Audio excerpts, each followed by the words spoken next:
this single element is at the heart of all life. So, organic chemistry, it sounds like this really scary thing, but basically, it's the study of all molecules that are based on carbon. And these are the molecules that make up our bodies. Almost every molecule in our body, and that in plants, and that in all of the different animals out there, and bacteria, everything, they're based on these carbon-based molecules, and we call these organic. So that, yeah, there's some other like salts and stuff in your body that aren't organic, but pretty much everything else is. So your DNA, your proteins, your RNA, all of the stuff, your body is made up of organic molecules. And what makes these so special is that they have carbon at their heart. And so we can think of carbon and hydrogen. And they kind of can form these backbones. This make these long skeletons, but they're not even just skeletons, they can also form branches and stuff. And I'll tell you why carbon's so cool at doing this. But basically, in organic chemistry and biochemistry, so even though we have this whole periodic table of elements to choose from, almost all of the molecules that we focus on are made up of these core elements. So you have carbon, nitrogen, oxygen, phosphorus, and sulfur. And so although you have like over 100 elements, it's just those. And carbon is really good with forming bonds to all of them, which is one of the reasons why carbon's so useful. So carbon, for reasons I'll get into in a minute, it can form up to 4 bonds. So it can form a bond to up to 4 other molecules. This ability to form these multiple bonds allows you to form these chains of carbon in ways that can make branches.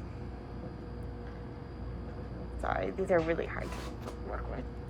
That can make branches off of these chains of carbon.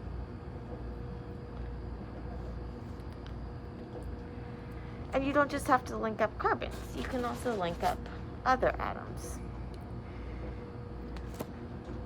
And this is important because these other atoms are going to have more function. So carbon's really good at forming like the basic skeleton and making all these backbone shapes. But the part where the action actually happens is in what we call functional groups, which I'll get into, which have other atoms, like oxygen or nitrogen, but not hydrogen. So hydrogen's kind of just like a space filler. So when you don't see an element there, like carbon, because it wants 4 things, if it doesn't have 4 things, it'll hook up to hydrogens to get the other 4 things, for reasons that we'll get into. And it doesn't, not necessarily 4 things, but 4 bonds. So it can be like 4 single bonds, or a double bond and 2 single bonds, or a triple bond and 1 single bond. But yeah, so that's why we have these hydrocarbons. So you get this hydrocarbon skeleton, and then we have what we call function group sticking up.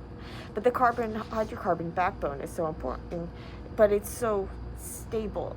Part of the reason why it's important is it's really stable, and it's kind of like blah. And so we can draw it just as like this skeleton format, which lets us look at more closely at the exciting things that are happening in the functional groups. So let's look a little more closely at what makes carbon really good at this.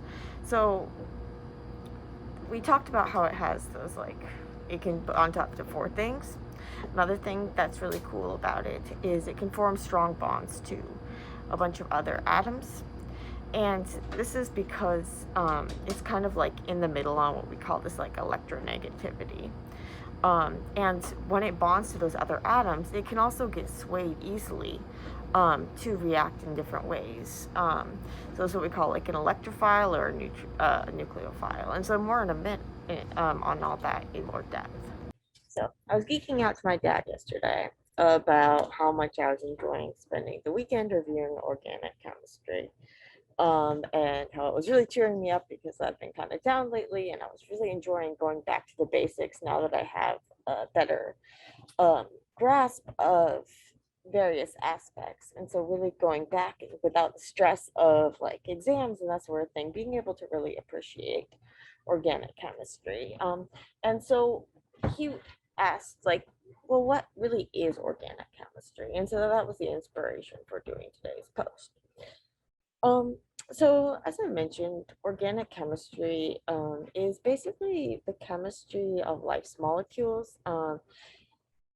In in the that's how it was like originally defined. So, in the early days, people thought that the molecules inside of our body um, were different from the molecules outside of our body, so that there was some like special power to like organic molecules, like life molecules. And then chemists kind of like burst the bubble and transformed an inorganic molecule, so something that was considered like unlifelike, into something that was known to be in life, by synthesizing urea.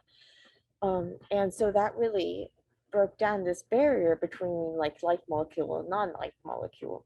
I mean, these days we typically define uh, organic molecule as something that's based on carbon, but there are a few exceptions. So sometimes it's based on carbon, based on hydrocarbon. I typically just think of it as like based on a hydrocarbon skeleton. And these molecules, although we have this whole periodic table of elements, so to choose from, life really it mostly revolves around these elements in terms of like the organic molecules. So we also have other elements playing more minor roles in our body. So like sodium and chloride and those sort of things are really important for, but they're not the ones that are forming like the core molecules. And so the reason why, for part, is that these molecules have something in common, which is that they can really form good bonds with one another.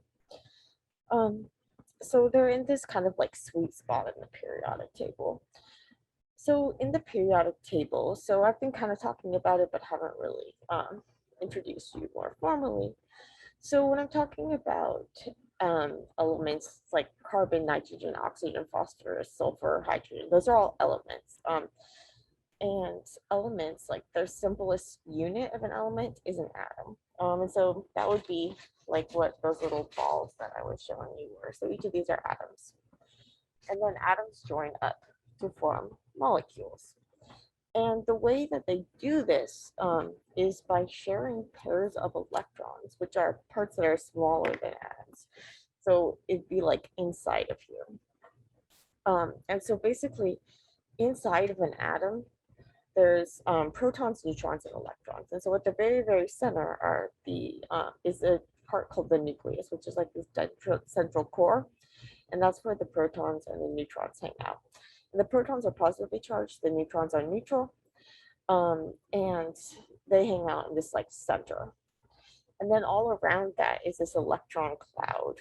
So these negatively charged electrons are kind of whizzing around, and electrons are what are going to interact with one another to form bonds. And basically, the elements are arranged in such a way that it tells you about how many um, electrons they have and how many protons they have. So this number is referring to the number of protons. So hydrogen has 1, carbon has 6, nitrogen has 7, oxygen has 8. And then the number of electrons can actually change, but in a neutral molecule, you'd have an even number of electrons. So kind of like in their natural, or not natural, but in their like basic atomic state, you would have the equal number of electrons, so you have like neutral. So that means that carbon has 6, nitrogen has 7, oxygen has 8.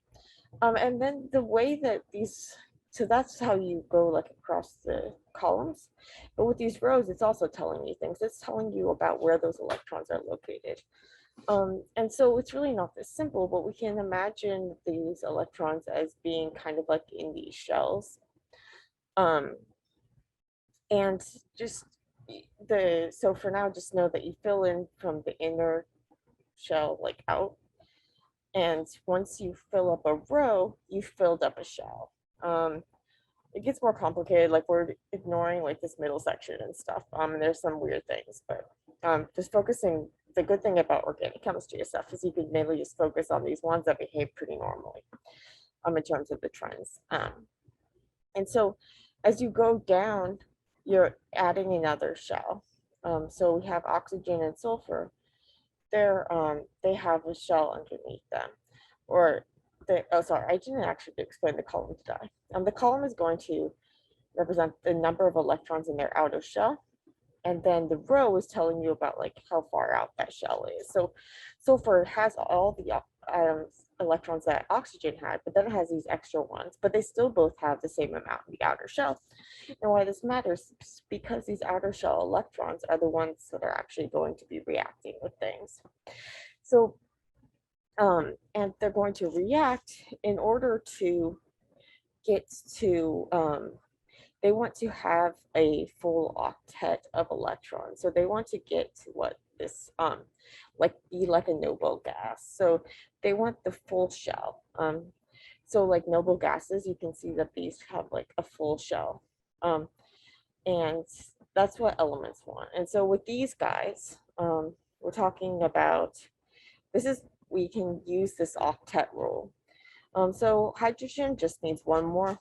So it just wants to get to 2, but these ones want to get to 8, and to get their full octet. And you can see that they need different numbers to do this. So these guys, these only need 2.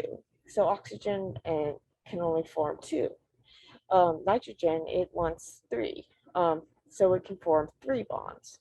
And carbon, it has 4, so we can form 4 bonds. And so this allows it to form those chains and to form the links in the chain and the branch chains and circles and all sorts of different shapes. And so you can see that if you add to hydrogen, that's kind of like a dead end because I can't add anything onto this part. But if I add to another carbon, now I can. And if I add to something like an oxygen, now I've introduced new functionality because the carbon and the hydrogen is pretty boring and unreactive, which is why we talk about having functional groups. So you have the hydrocarbon skeleton, and then you have functional groups that stick off. And so we can often just we don't like draw out all the carbons and hydrogens, we kind of just imply them because they're so like unreactive. These carbon-carbon bonds are really strong. These carbon-hydrogen bonds, these aren't going anywhere unless you functionalize them. So when you bind things to a carbon, you can make that carbon more reactive, and you can even make it do things that it wouldn't normally do. But when you just have carbon hydrogen, like basically the only thing you could do with something like that in order to get it to react is do something like combust it or something. You need to have like a radical reaction or something where you have a really high energy molecule to react with it. So we can draw in this like skeleton form where we don't show the carbons or the hydrogens. We kind of every time places a corner or the end of the line that represents a carbon with its maximum number of hydrogens. And so you can form, so with carbon, it can form 4 bonds, 3 bonds, or 2 bonds. So basically every bond requires the sharing of a pair of electrons. And so a double bond is where you share 2 pairs of electrons. But when they share, they don't always share fairly. And so this is why you can get functionality when you have something other than hydrogen attached, because our hydrogen and carbon share pretty fairly. So there's this thing called electronegativity. So basically, if you think of the protons as kind of being like a dog walker, the positive pole of the protons is pulling in these negatively charged electrons, which are kind of like these like energetic dogs, especially the ones on the outside, the valence electrons. Those are the ones that are going to be reactive. So they're like these really energetic dogs that the proton is just like trying to pull in with their positive charge. And so some elements are better at doing this than others. They have a stronger pull. So you'll find the really electronegative ones in this like upper right corner, because they have, so as you go this way across the periodic table, you're getting more protons. And so then you can kind of like pull tighter.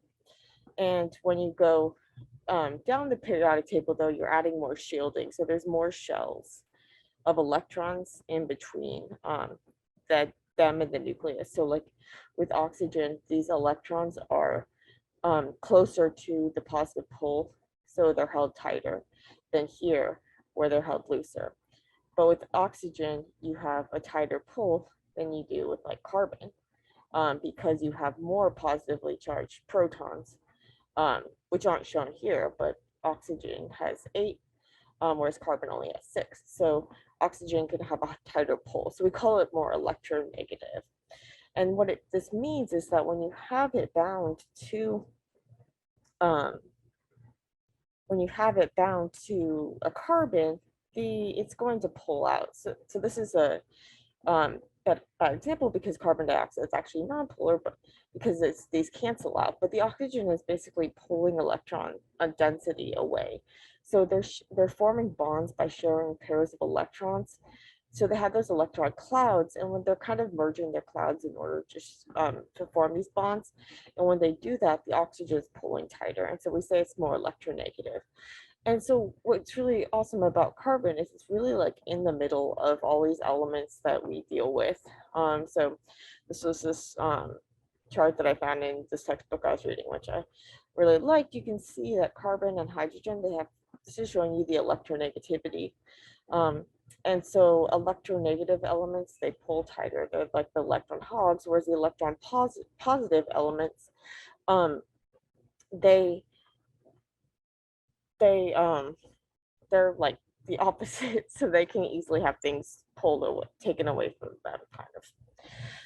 And you can see that carbon is really in the middle, and so if it can bond to things on either side fairly strongly, even out to the ends, because if you have like things that are too far apart in their electronegativities, one of them will basically just steal electrons from the other, and then you get like an ionic bond, so like sodium and chloride. If they're too close together, you get weaker bonds, but if they're kind of like in the middle, you get stronger bonds. So carbon can form these stronger bonds to these other elements. And when it does so, because it's in the middle, it can form these bonds to elements that are more electronegative than it, and elements that are more electropositive than it.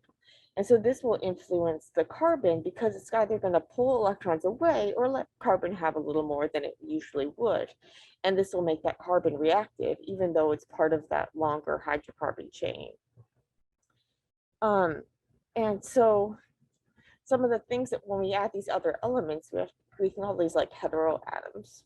So like oxygen, nitrogen, sulfur, these are heteroatoms, as opposed to like a carbon and a hydrogen. So if we take that hydrocarbon chain and we swap, so remember, like everywhere there's carbon always has to form 4 things, or have 4 bonds. So remember that can be like a combination, all 4 singles, or a combination of singles and doubles, or triple and single, but it needs to have 4 things, or else it's like crazy duper reactive. So they're like intermediates, like carbanions and carbocations that are really reactive because they don't have those 4. And so with the, but we can, if we take the H and we swap it out for something, then we can get the carbon more reactive. And so we call these functional groups. And a really common ones are based on oxygen. You'll see oxygen a lot. So this is a carbonyl group. It has a carbon double bonded to oxygen. So you can see that that counts for 2 and then 1, 2. So carbon's forming these 4 bonds. And we actually have so many different places we'll see a carbonyl, and it's so reactive because this oxygen's like pulling away the carbon. So you can get reactions both with the oxygen and with this carbon. And the carbonyl is so common, we see it in a bunch of different locations, and we have these different names for them. So if it's like in the middle of something, it's a ketone. If it's at the end, it's an aldehyde. So there's a hydrogen here. An acetyl group is where you is this. An ester is where you have a carbonyl. You have this carbonyl next to an oxygen next to carbon, and then an amide is like the nitrogen version of that. um, a carboxylic acid, which can lose a proton to be carboxylate. So this is where you have this group. Um, so these are all different forms of carbonyls. You can also have um, like groups without double bonded carbon, so like a hydroxyl, which is an alcohol group, an amine, an ether, a sulfhydryl. So these are just a bunch some different examples of the common functional groups that you'll see, as well as you can have different versions of like, so these are still just hydrocarbons, but these have these aromatic, they're aromatic, they have these resonance stabilized rings, which basically means that the carbon are that the atoms are sharing electrons fairly throughout, like they're communally sharing electrons around the ring. It's pretty cool. So there's this thing called like sigma and pi bonds or whatever, but you don't need to worry about that here, but just know that they're like kind of communally sharing electrons in addition to having those stronger bonds to one another. They're using their leftovers to kind of share. And so we find these functional groups throughout like biological molecules. So here you can see we have an amide right here, which we had talked about before. And so, yes, you can see that even like these bodies, so are hydrocarbon too, these are like sugars. So all of this stuff is based on hydrocarbon. And so the hydrocarbon backbone itself, though, is, remember, part of the reason why it's so useful is because it's so blah. And so you can see that often what you do when you want to like make changes, it's hard to make like a carbon-carbon bond or to break the carbon-carbon bond.